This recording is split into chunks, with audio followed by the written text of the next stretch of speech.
happy to have this next young man on Sports Card Nation doing big things in the content creation world, especially hobby related. A little jealous of what he gets to do. We're going to obviously talk about that, but I don't want to make him wait. So let's welcome Ryan Nolan from Breakout Cards. Welcome to Sports Card Nation.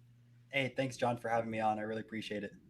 So, I mean, there's a lot of things. You know, I got to meet you for the first time in Dallas during Dr. Jim Beckett's content creation dinner, which was a lot of fun. I'm sure you enjoyed it as well.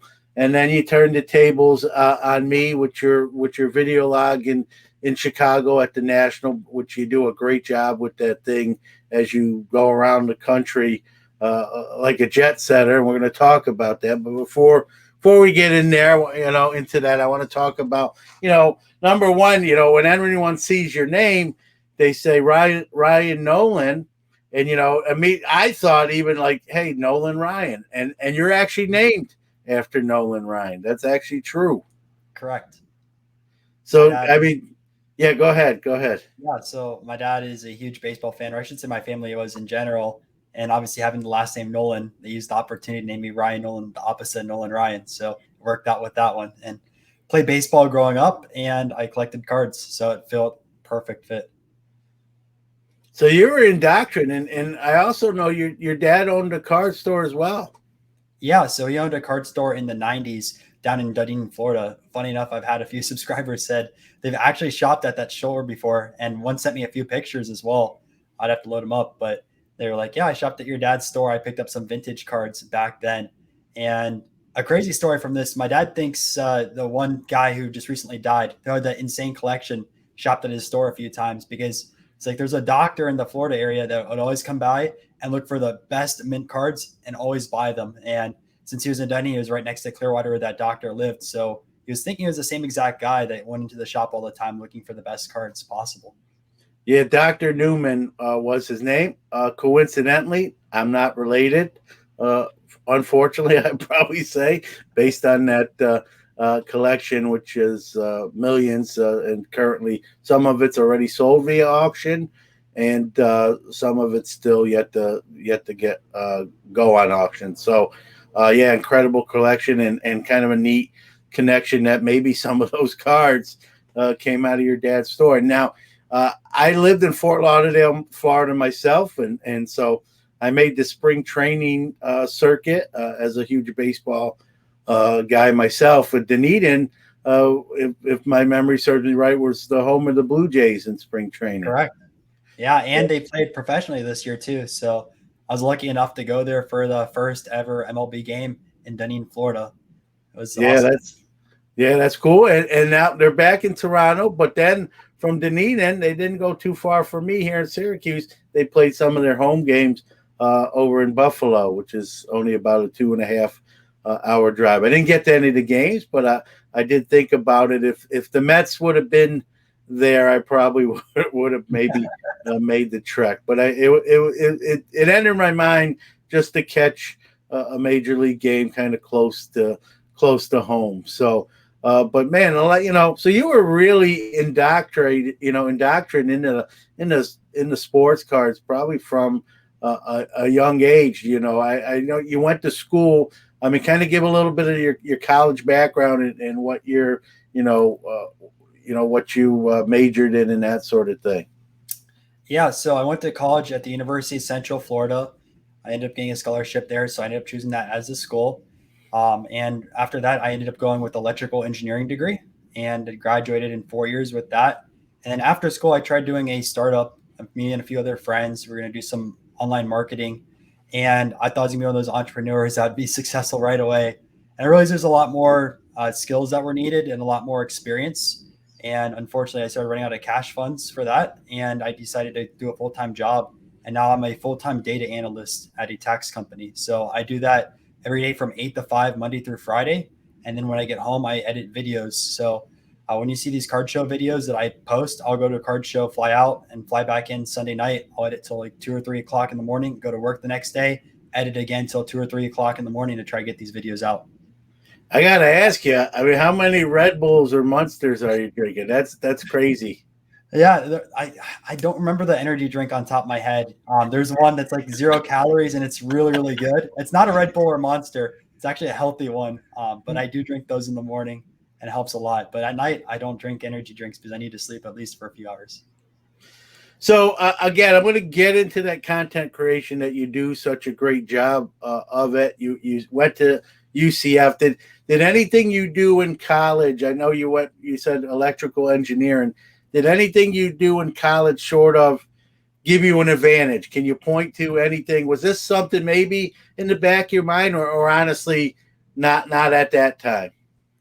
Honestly, so in college, I only went to a few local shows. I didn't go travel entire country.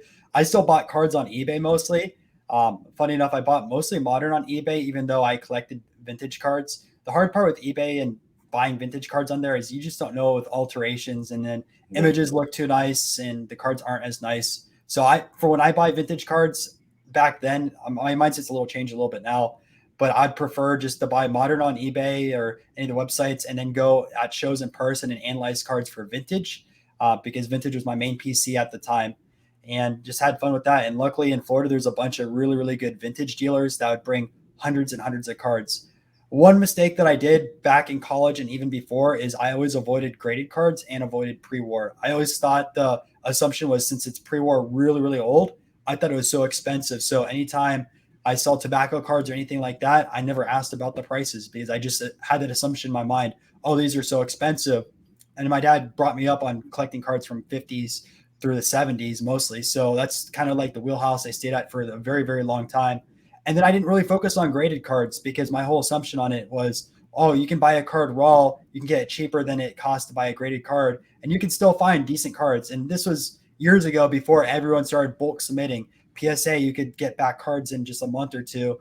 And, there's a lot of different raw cards out there that you can find in near mint condition. Nowadays, it's obviously changed because now dealers send those out, get them back in to get top dollar. But the whole culture has changed quite a bit the last 5-10 years. Yeah, no doubt. And one thing I love about you too, Ryan, you're a young guy. A lot of times, folks your age, guys and girls, right? You're automatically going to assume how they're going to be into the modern stuff just because of their age and they don't know that stuff, or they kind of shy away from it. But you again.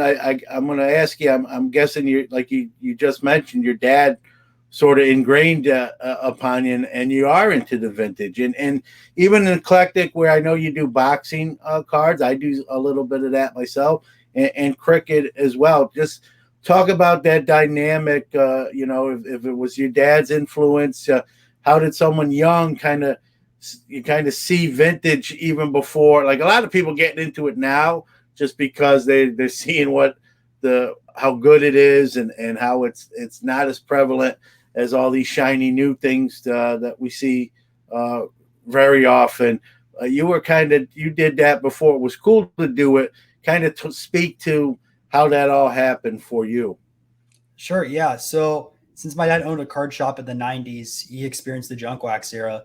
And if you guys don't know what happened in the junk wax era, I mean, cities literally had probably 20, 30 different card shops. If you think about today, how many eBay sellers there's in every city, before eBay was prevalent, you had to have a card shop or you had to go the show circuit, one or the other, to be able to sell your inventory. So my dad had a card shop, and you obviously had to have the modern cards to survive as well.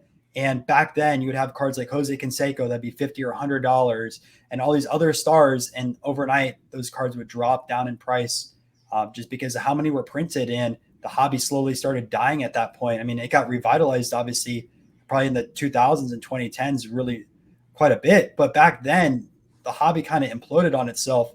And my dad exited the hobby, sold every single card at his card shop.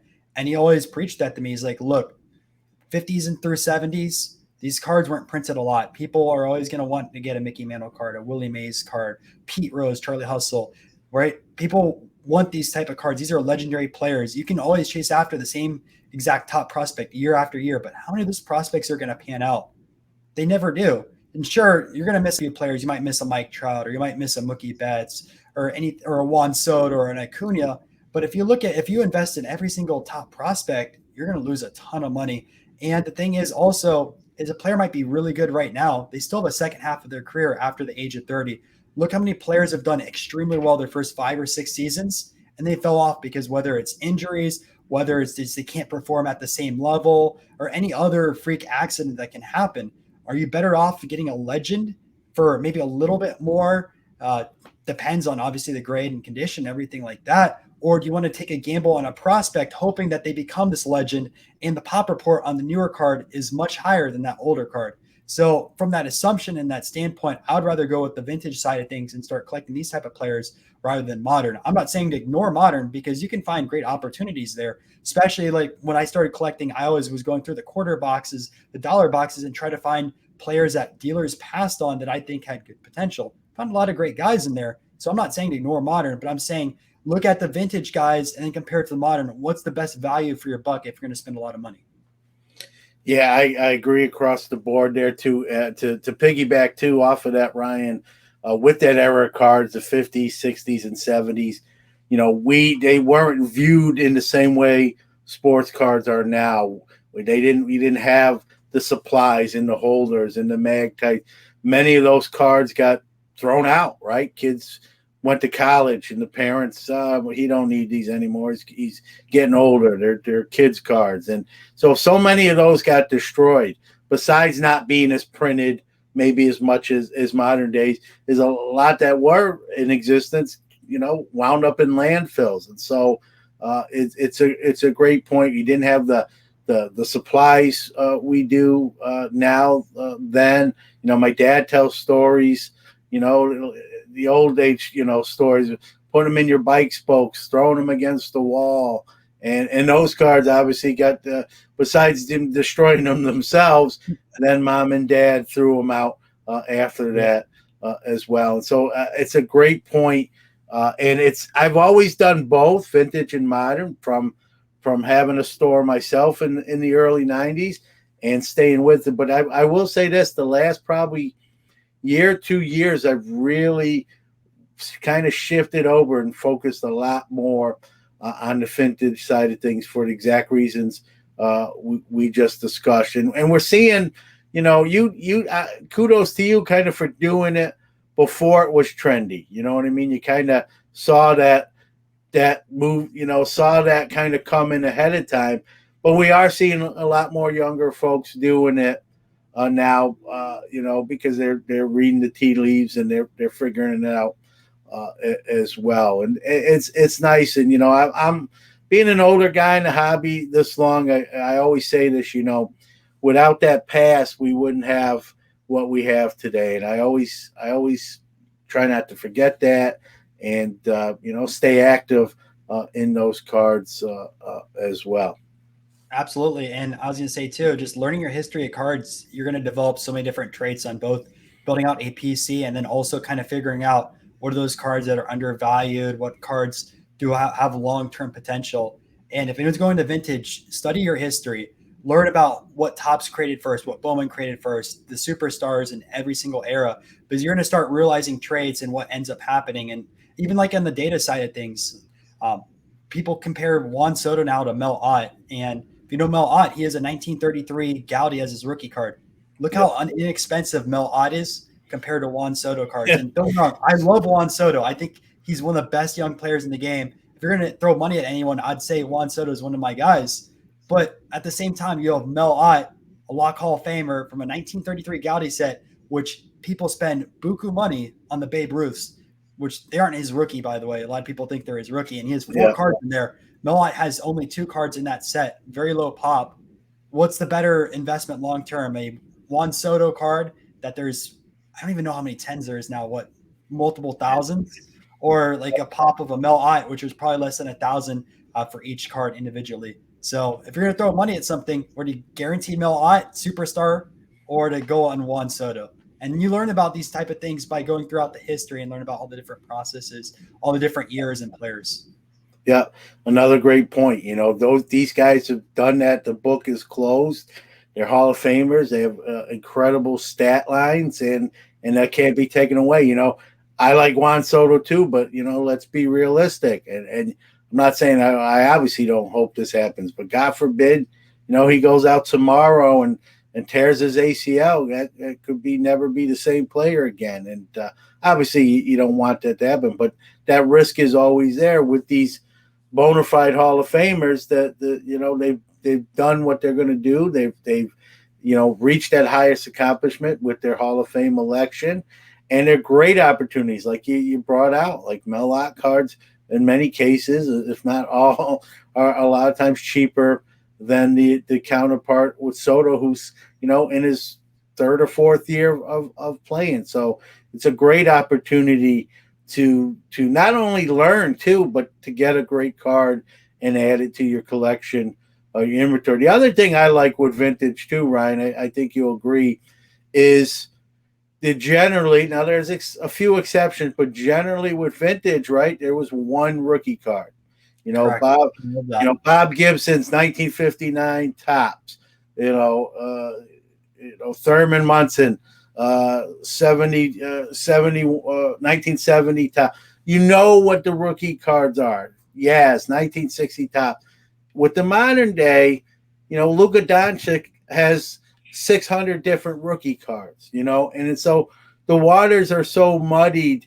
It just makes that hunt, I think, even more difficult, because now it's like, which one do I get? This one's great. This one's great. This one's great too. And there's nothing wrong with the modern. I do modern, but there's something about when there's that one card you've got to acquire. It's the, some people call them Grail cards or what have you, but it's that one card. There's no debate. That's the rookie, and there's no debate which rookie's better, because there's only one. And I think there's an allure to that. I just one of the cards I bought in Chicago was the Bird. Well, actually, the last card I bought before get back on the plane was that Bird Magic rookie from '80. Right, two icons of the game sharing a rookie card. I mean, how often? Very, very few of those. Especially from that time period. And so, but everyone knows that that's the one card, right? There's no second Bird rookie or second Magic Johnson rookie. And there's something to me, it's easy to navigate that. I think there's something to be said about that. And the fact that the age of the card, where a lot of those don't exist no more. We talk about scarcity, and there's scarcity in modern cards too. I don't want to make this a one-sided argument, but I could make an argument that the scarcity in modern is sort of artificial, right? These are companies putting a stamp, making 10 parallels that are 1-1.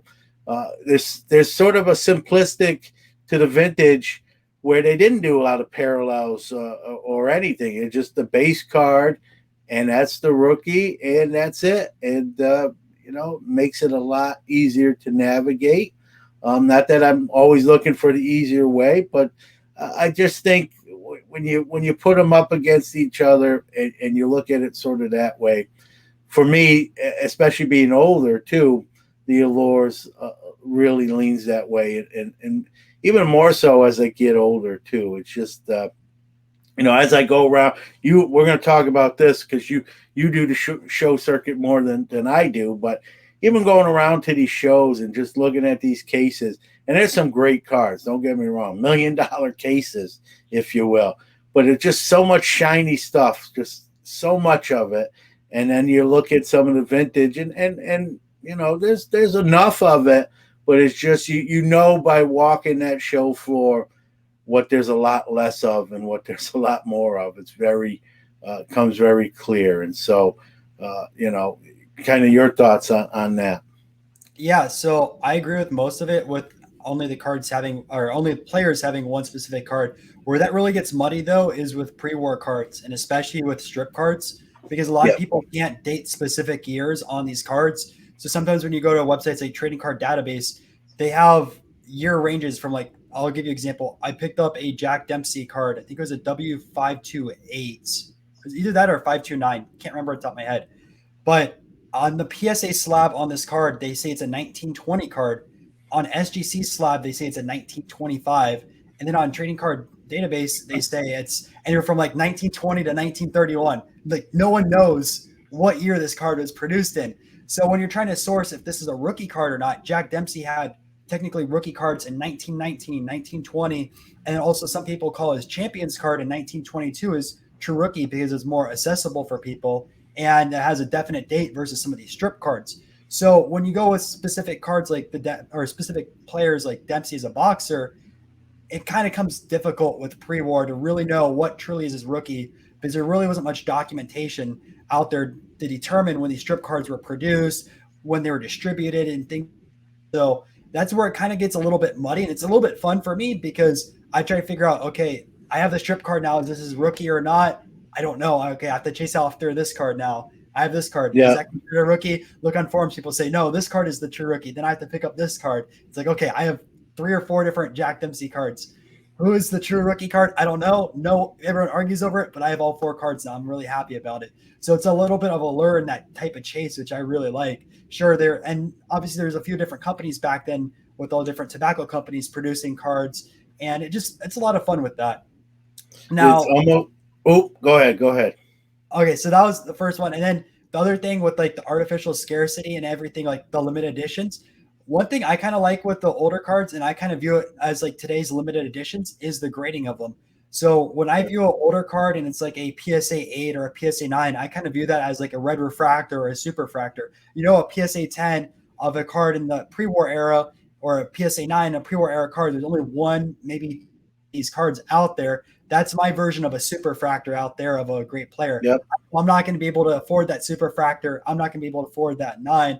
Then I start going down a little bit lower. Okay, your PSA 5 might be your gold number to 50, or not 50, but like 2021, or like a blue or a purple refractor. So that's kind of how like I compare the modern to the vintage the best way. It's kind of like with the grading scale side of things. Yeah, I agree with that. You know, you mentioned about the Dempsey not knowing which one is regarded as the rookie card. You make sort of a rookie card scavenger hunt. With I got this one, now I got to get that one. I don't have that one, and just so hey, I'll get them all, so I know I have whatever the consensus is in the end. I have all my bases covered. It's a fun chase for you and legendary. I'm a boxing guy as well, and I believe you probably have more stuff than I do, but I have some stuff. I've gotten more back into some of it this year. We're getting some more, but I got to ask you about cricket cards. I know you do cricket cards. Two questions, I guess. Number one, how come? Not that there's anything wrong with it, but how did that happen? And talk about like how not easy or easy they are to find and acquire. Yeah. So the first thing, since I'm a data analyst, I try to look at where there's opportunities in the market. And the last few years, I've seen soccer cards go from nothing to skyrocketing overnight. Soccer is the biggest sport in the world. And it made no sense for the longest time why soccer wasn't really taken off. One thing that I know as a collector was there wasn't many soccer collectors anywhere. The whole population that loved soccer just watched the sport. They weren't really collecting the card. But when the sports card market boomed, a lot of new people were coming into the hobby. And people also probably wondered why soccer cards aren't really taken off. And at the same time, those other people that collected soccer cards were like, oh man, finally I get to share some of my soccer cards, these new collectors. There's also probably people that were huge fans of soccer that now got into the hobby through, let's say, basketball prism or football prism. And then they're like, oh, I want to get some of these new soccer cards. And there wasn't many being produced out there. And I saw soccer cards go from overnight from nothing at all being worth thousands and thousands of dollars. So in my mind, I was going, all right, soccer is a sport that was neglected by card collectors for the longest time. What's another sport? So I looked through the most popular sports, and on most lists, cricket's either number 2 or 3. And I've done a lot of research on cricket. And in a lot of these third world countries like India, cricket is a religion over there. People breed for it. They love it. Like that's their whole life. They wake up every day to watch these cricket matches. In fact, they have 5-day matches. Some of their test matches are 5 days long, and people will go and watch 5 days in a row of a sport. People talk about baseball going to extra innings is too long. People go to a match for 5 days in a row and follow their cricket heroes. And if you look at the following on some of these bigger cricket stars, 40 million followers. That's a lot of people. It's very comparable to soccer. If you look at some of the American athletes, I mean, 10 million followers is huge. Besides like a LeBron or anything like that, you look at some of your top quarterbacks, a few million followers, and everyone thinks that's a lot. You look at cricket, it's 40 million. So I knew that there was an opportunity there with both modern and vintage, possibly. And I dove even deeper on it because I knew that there was a history of cricket, but I didn't realize how deep it went. And cricket cards were produced shortly after baseball cards. So people know a lot of the 1887 OJs, you had your Allen and Ginters, you had your Gypsy Queen, a lot of other brands around there. But cricket cards really got into production around 1896 with Wills. There's a few other sets a little bit earlier, but it wasn't really as mainstream as Wills. So you had your Wills and you had your big Ogden set, which are these black cards that were produced from 1897, I believe, to 1902. And those covered also boxing. It covered cricket. There's also, I believe, some ice hockey cards. Like it covered celebrities. Like this Ogden set is one of the biggest sets out there. Everyone talks about the T206 set, but the Ogden's black set, which was like 97 through 02, is just as big as this T206 set. It's an absolute monster. And I don't know if anyone's completed. I'm sure there's people that have, but it's absolutely insane. And I forgot to mention golf as well. There's golf in there, and some of these cards are really expensive. So I researched a lot more, and cricket cards were being produced almost every single year up until pretty much World War II. There was a little bit of a break. Then they started getting produced again in the 50s, a little bit of a break, 60s, and then they're kind of like sporadic on and off until Topps took it over. Topps actually produced this cricket card, and it's the first year was in 2011, interesting enough. So I looked at it, I was like, all right, they have the pre-war side, they have the history of the cards, which a lot of other sports don't. Basketball, there was a few cards back then, but not as much as cricket. We have soccer as well, who had some cards back then, but not as much as cricket was out there. And baseball was the other one. Boxing, there's a lot of cards back then, which would be kind of comparable to cricket, but I think cricket has a little bit more.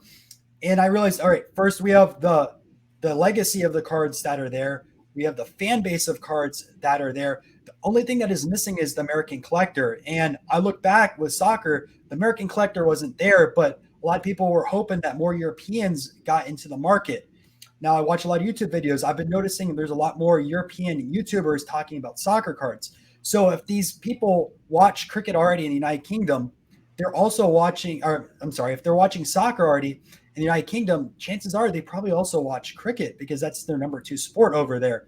And if people are watching the soccer cards, they might start building out content based around cricket. So I looked at this as an opportunity to get way ahead of the curve. I might be 5 or 10 years ahead of the curve, but I'm trying to build out a collection of every single Hall of Famer in cricket and also the top stars. And I already have like 60 or 70 of the Hall of Famers and cards. I have probably like 3 more difficult, or not 3, like about 5 more difficult cards to get, which is really, really hard to source both on eBay or going through collectors. But with that side of things, I just want to build this out and have this on the side and still try to educate people with cricket as well, because I think there's an opportunity there. So how soccer bloomed. Yeah. And it just shows you, you're using your sort of data analyst skills to try to get it, like you said, ahead of the curve and maybe ahead of the trend. Maybe even, like you said, 5 or 10 years. It just shows you, how your mind works, which can pay dividends. If it does anything near what soccer did, like you said, the last couple years, you're going to be in really good shape. And again, it's fun because you can say, hey, it's hot now, but I was in on that in 2020, 2021. And so I wasn't one of the ones that just jumped on. And it's just good that you think like that. And you, like you said, you learn in the history, learning who's made the Hall of Fame in those sports. And, good job by you, as I like to say. So let's get into the part I'm really jealous of you about, Ryan, is you're traveling the show, traveling the world, going to card shows. I should say nation, but you started your vlog about a year ago, if I'm correct, right? Yeah, so originally I wasn't the one like in the videos. So I started the YouTube channel with one of my college friends, Steven, and I just didn't want to be on videos or anything like that. So I'd still pick up cards at the show. I'd kind of show them the way with buying vintage and everything. And I'll just record the videos. All right, this is the dealers here, this is the tables. I just literally had a smartphone, just going around and doing all this. And eventually I kind of got over that fear of being on video and just started vlogging, talking to dealers, going around and kind of showing people what I do at these shows. And I think I went to one Dallas show and came back and recorded a vlog, and people really, really liked it. I looked at the data on the channel compared to a local show. That Dallas video blew up. I think it had like 8,000 views or 10,000 views. Most of my other videos only got 500 to 1,000. And I'm like, wow, I traveled and people were watching this video and everything. They really enjoyed it. Okay, I'm going to go back to Dallas again. So Dallas happened another, I think, what they do every 2 months or something like that. Yeah. I went back to Dallas again. That video, another about 8,000 views. All right, let's try another location. So I started going to different shows, and I noticed when I went to different markets, you get to meet new people, which I really like because everyone has their own collecting story, their own personal story. You learn a lot as well, and you get experience. You get experience new foods. There's so much more to a card show than the cards in a display. Each city has their own culture. They have their foods and everything. And me personally, after the card show, I like exploring. I like trying different places. I don't want to go to a chain. I'd rather go to somewhere local where I know I can't get this food again unless I go back to this card show. And I really, really enjoy that. And that's something I try to show my vlogs as well. You go into different places, like, all right, this is the place to go to afterwards. Or, okay, I explore downtown. This is what downtown looks like. And just kind of have fun with it. I'm 23 years old. I'm having the opportunity, which I'm super grateful for, to go around and see different cities and enjoy it. I know I'm not going to have this chance later on in life when I have kids, when I have a full family that is dependent on me. I can't say, oh, every single weekend I'm going to go travel to a car show. Well, you can, but then you'll be divorced. Yes. So I want to take this opportunity right now and go out there and explore the country. And one of my goals I eventually want to do is hit a card show in all 50 states. So I want to be one of the first people out there. I don't know if anyone's done it. I'm sure some dealers have already, but just cross off a show every single state and just finish a map and do that. And my goal this year is to do 52 shows in 52 weeks. So right now I'm at 33 shows for the year. Hit it. Well, man, you do a great job, and you mentioned something I actually admire about your videos is you also show the whatever city you're in, the locale. You show the hot spots for food. Which, listen, when I travel, I'm a foodie, right? You're not going to be in the convention center or wherever the show is all day. You got to eat, and wherever I go, I want to try what kind of the best, what the locals say. Oh man, you got to eat here, or you got to try this meal or this menu item. And so you cover that. And I like that you just don't focus on the show stuff. And as someone who's done I don't know how many shows I've done as a dealer. I don't know how many shows I've attended as just a consumer.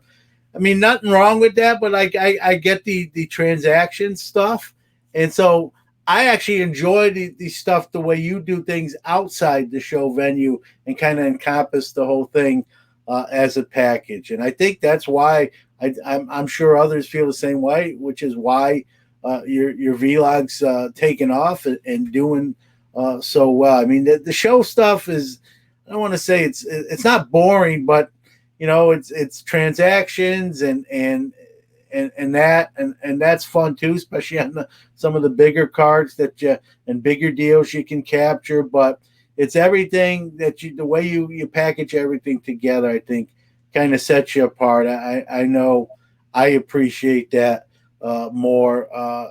Maybe being old and kind of an old show guy on both sides of the table. So you do a great job. Now you mentioned that you're kind of taking advantage of the situation, being a young guy, single right now. I mean, I'm not single. I have a girlfriend. okay, well, yeah, I mean, you're not married yet Yeah. at this point, but I mean, is this something? Do you have any sort of visions to maybe make this a full time maybe your career is in the hobby, whether that be eventually opening a store like your dad, or what you're doing now where it will you can make a career out of that. Honestly, I want to stay with my data analyst career. I want to do this stuff on the side. Like right now, I can balance both. And if something ever has to happen, like I have to go part time and still do this, because the data analyst stuff makes me smarter for looking at cards. I learn more programming, which I can apply to other things in the future. I don't know if I'm going to apply it right directly to cards, but if I ever have another side hustle associated with cards, I could use that over there. On top of it, I'm learning how to analyze things better. I look at numbers daily, and I feel like it makes me smarter going through all that type of stuff. So I don't want to quit that. And plus, there's a lot of opportunities on the data side of things. It's a new field that's really been blossoming the last few years. And even like a lot of sports teams use data. I mean, we talk about Moneyball, which, funny enough, my podcast, which I'm starting to launch soon, is all about applying Moneyball to cards. But like I view it as something I need to have in my life. I need to have that structure. Cards is all secondary. It's a lot of fun. It's a great hobby. And sure, there's a ton of money to be made there and opportunities. But right now, I'm going to stay down the lane and focus on my job and do the cards on the side. Well, you're a smart kid, a smart young man, and so I'm sure whatever you do, you put into work, you crunch the numbers, you're very analytical about it, which is important. So you're going to be successful, whatever you decide to do. Watching you jet set across the country. I'm not gonna lie, I'm a little jealous, Ryan. I'm like, take me with you. Get a big suitcase, and I'll go in there. Just leave it cracked open a little bit so I get some air. But You're welcome to join anytime.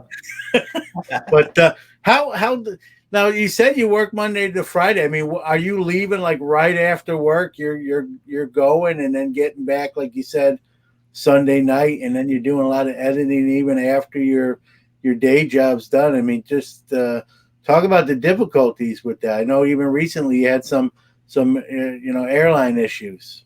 Yeah, so sometimes it depends on the show. Most of the times I'll travel Saturday morning. I'll look for like a 5 a.m. flight. So I'll finish off work on Friday. If I have time, I'll work on my book, Spotting Fakes, and the whole fake series. And then in the morning, I'll get up super early, let's say 2 or 3 o'clock in the morning, get everything packed and ready to go, and fly out to the card show, do all the vlog for Saturday, and then go back Sunday afternoon, and then edit all night. Go back to work Monday morning really early, edit all night, and then try to get the videos out on like a Tuesday or Wednesday if possible. It's rough, but it has to happen. And sometimes if a show's farther away, I'll fly out Friday, so I'll literally finish work at 5 o'clock.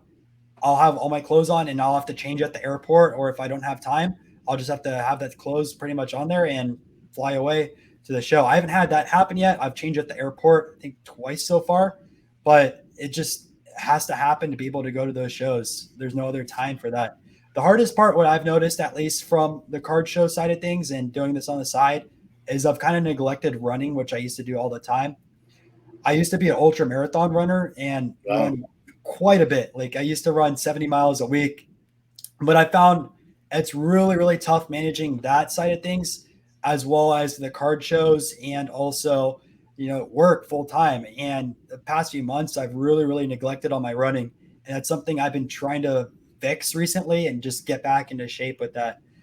It's something I really regret not focusing more on the health side of things, because sometimes you can just get so carried away with something and you neglect what everything else is going on in your life. You're just so focused on it, but you can't neglect your health. You need to focus on that as well. And that's probably one of my biggest mistakes I've done so far since launching everything and focusing on it. Well, you get a little running through that airport, man, to catch your flight, man. It just well, you do. I mean, I don't know where you get the energy. If we're ever at the dinner together, I'm gonna let you order first, and I'm just gonna tell the waiter or waitress I'll just have whatever he's having. So, but I mean, God bless you, man. To put into work, and like you said, you have a girlfriend too. Like, how do you even work that into the mix? It just Yeah. So she's a nurse right now and she has 12-hour shifts. So like even tonight she's at the hospital. So it kind of worked out with the podcast side of things, because if she's at the hospital, I can stay up late and work on videos or work on podcasts and things like that. So she works 3 days a week with that. And while she's gone, I can focus and work really, really late into the night. Well, you've got stuff mapped out. Even my wife's a nurse as well. I do a lot of my interviews a little bit later in the evening when I can, because then my houses went to bed, and I'm more of a night owl, so I can get that accomplished. I want to talk about something else as we kind of come down the home stretch here. We've seen there's a post that you posted today about game use cards, which aren't really, in some cases, aren't really game use cards. But hey, we're not sure. There's no guarantee to where this piece of fabric on the front of this card is from. And you brought out a great point, and it's something I've never posted about it, but I'm not going to lie, I thought about it. Is all these relic cards that are guaranteed where they're from, or even some cases where what Topps uses the little round holograms where you can scan it and it tells you what game that was worn in. You can see even what kind of game. You made a point with your post to say, hey, those may appreciate because there's some substance to them, where some of these newer ones, and Panini is probably the biggest culprit to mention them. That hey, we're it's a cool cut. We're not sure where it comes from, but enjoy your card.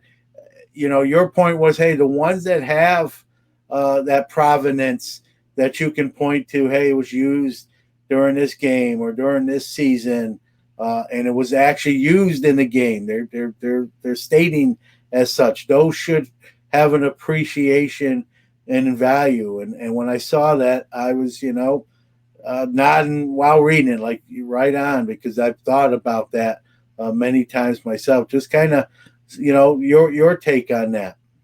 Yeah, so absolutely. In the early 2000s, and this is kind of like when I was starting collecting as well, I got the cards I was buying on eBay at the time with my dad were jersey cards. So I'd go out there and buy your Willie Mays jersey cards or your Pete Rose jersey cards. And that was my main PC for the longest time, along with vintage at the card shows. And I have a huge box of jersey cards. And I see where jersey cards are going now. First off, you barely see any Hall of Fame legends past the 1970s. All their jerseys, bats, they're all chopped up and in the hands of collectors. I mean, we talk about, I think the Jackie Robinson jersey recently sold for what, $4 million or something like that. Yeah. Yep. And just think about how many swabs are in one full jersey. I'm not too sure on top of my head, but if a full jersey can get $4 million, how much is a jersey card worth? And the whole scene of jersey cards has completely changed. And the early 2000s, these all said these are game worn jerseys by these players. And you knew, okay, Willie Mays wore this jersey in a game. He might have hit a home run for it. He might have, I don't know, hit a triple, double, or did well in this game. We don't know what jersey it came, or what specific game it came from, but we know it's a Willie Mays jersey. And these cards have appreciated a little bit over time. Don't be wrong, you can get a Willie Mays jersey card for $40. In the past, they were $10, $15, $20 cards, but they haven't appreciated as much as some of these other rookie cards or autograph cards have. And nowadays, we look at the jersey cards. The past few years, it's like this is worn by a player, no specific event. But now on Twitter, people are showing images of things that are saying it's not even guaranteed to have the same exact player.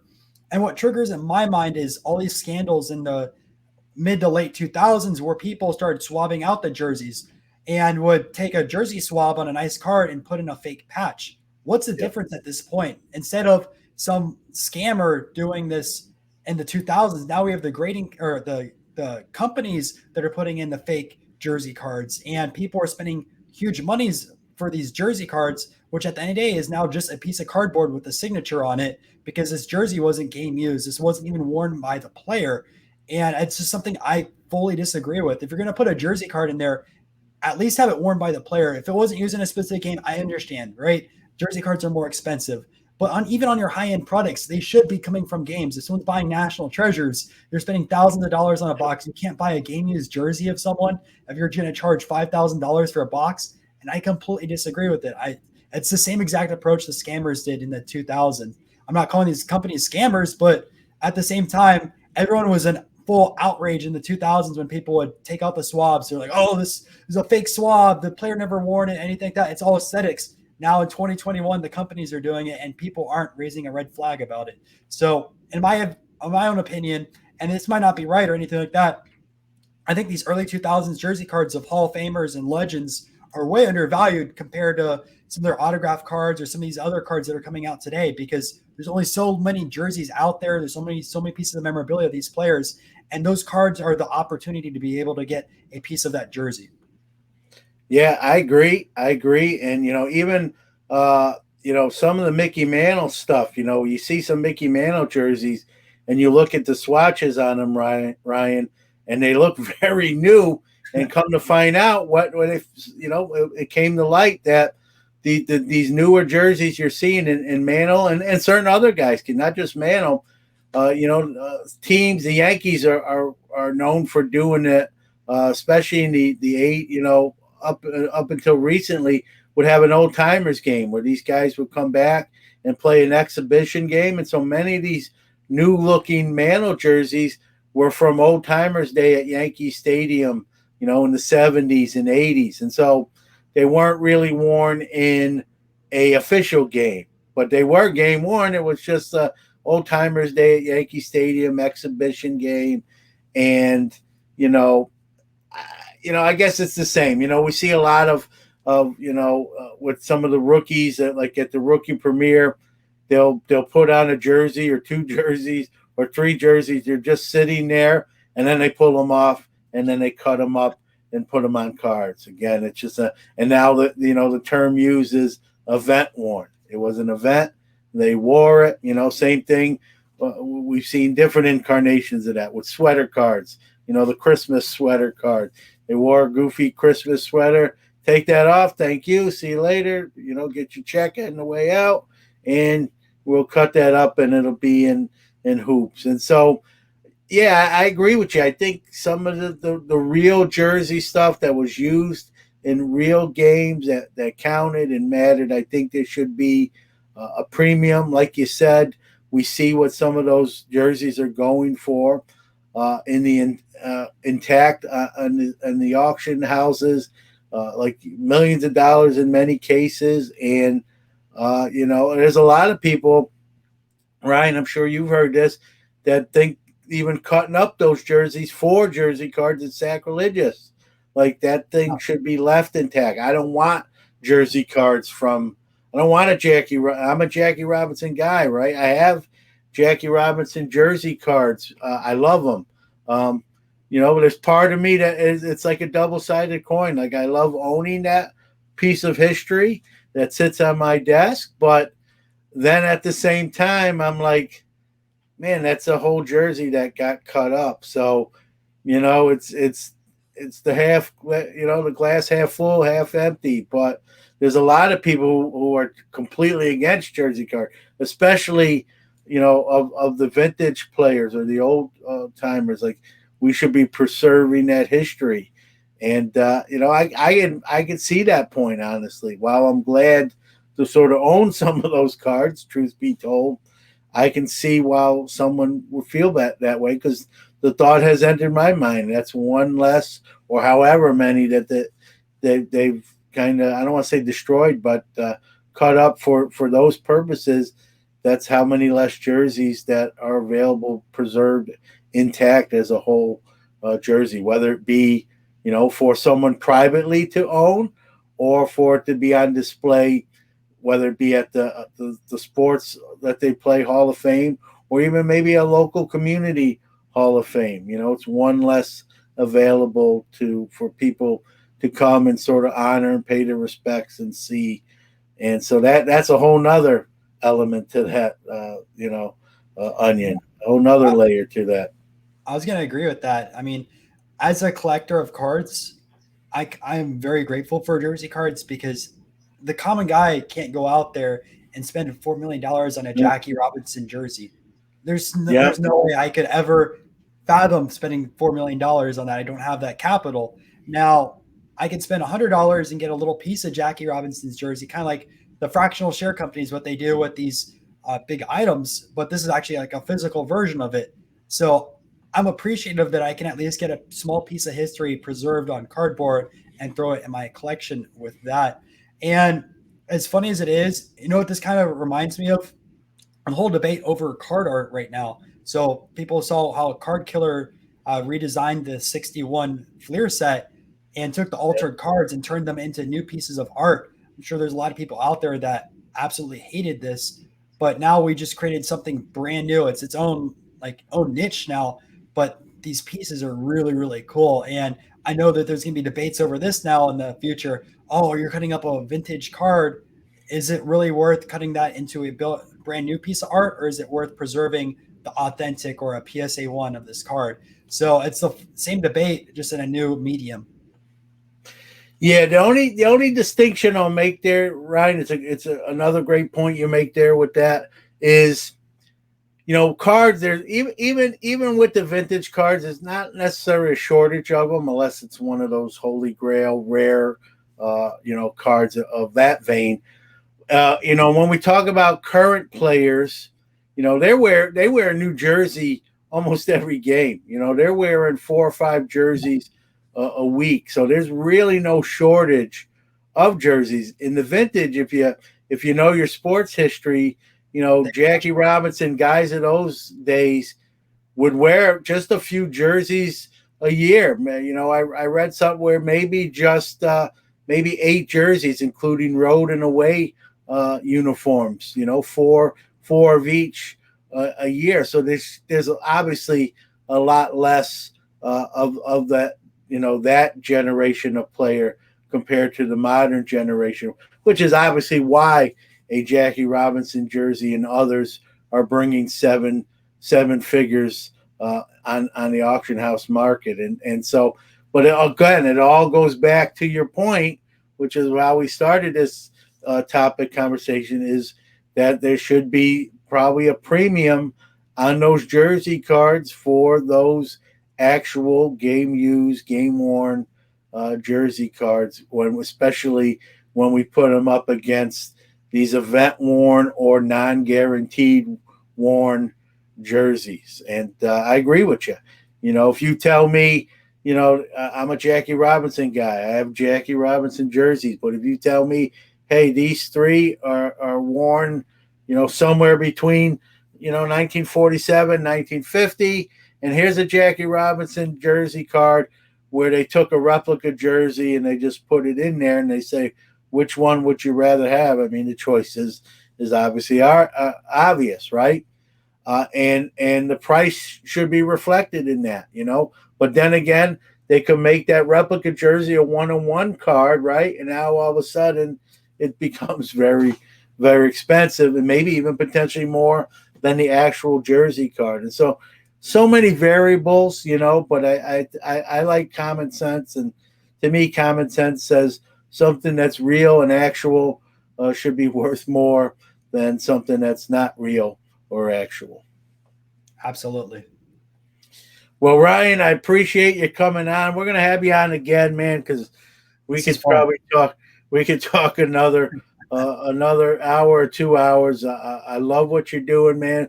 23 years old. I know some of your energy comes from being a young fella, but still to do what you do and jet set around after working 5 days a week and making time for everything, and you do. And besides, you do a great job with that too. You think you'd have a built-in excuse, hey, I'm tired, I kind of slacked off on that.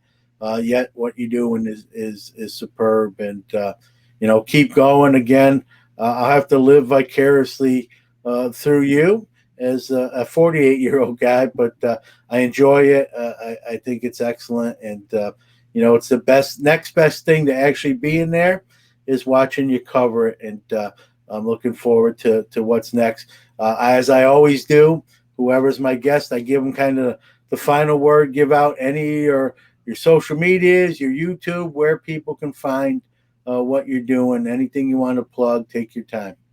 Yeah, and first off, I really appreciate John letting me on the show. It was a lot of fun. And I definitely want to do a part 2 or a part 3 in the future as well. We could talk for hours on this stuff. But yeah, if you guys want to check out my channel, it is youtube.com, Breakout Cards on there. I try to upload multiple times a week. The staple of my channel is the card show videos, but I also have 2 other series that I'm working on. And I make videos, I try to do at least every Friday, about spotting fakes. So one of the things I'm really passionate about is trying to help a collector make sure that their cards are real. And I've been doing this series for the past few months. I've been working on a book also all year, trying to educate people on what's a real card, what's a fake card, especially as a lot of new collectors get into vintage or even get into the market itself. There's so many scams on eBay. I mean, if you look up a 1986 Michael Jordan, there's probably more fake sold than there is real ones every single day. And those are cards also in fake slab cases, whether it's like a fake PSA case or a fake BGS case. So I try to do my best on researching that side of things and then sharing that content with people. So every Friday I try to make those videos with that. Sometimes if there's something like the National where I have to do uploads for 2 weeks straight, I don't have time to make those videos, but I try to be as consistent as possible with that.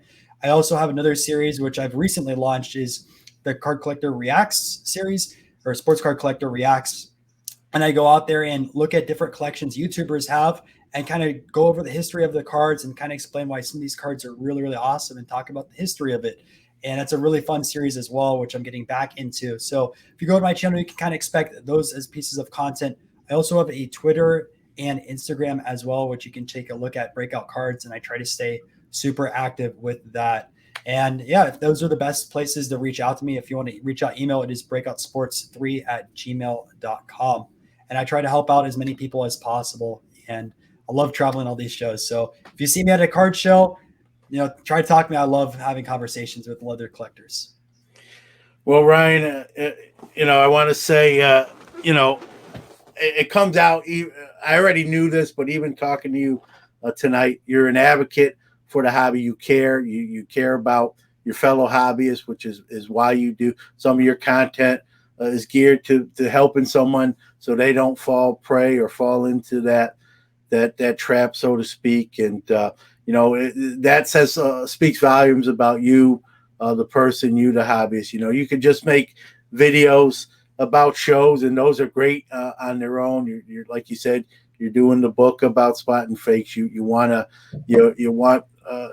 people to enjoy the hobby, and those kind of bad experiences will not be enjoyable, and you're trying to prevent those from happening. I try to do that in my own way too, with this show, and I think it speaks volumes to the person. It would just be easy to do whatever you're doing and not do that stuff, and it shows you care. So hats off there as well. Thank you, John, and you do a great job with the podcast. I appreciate it. Hey, and we will have you back on. So stay safe, be well, happy travels and safe travels, and we'll see you soon. See ya.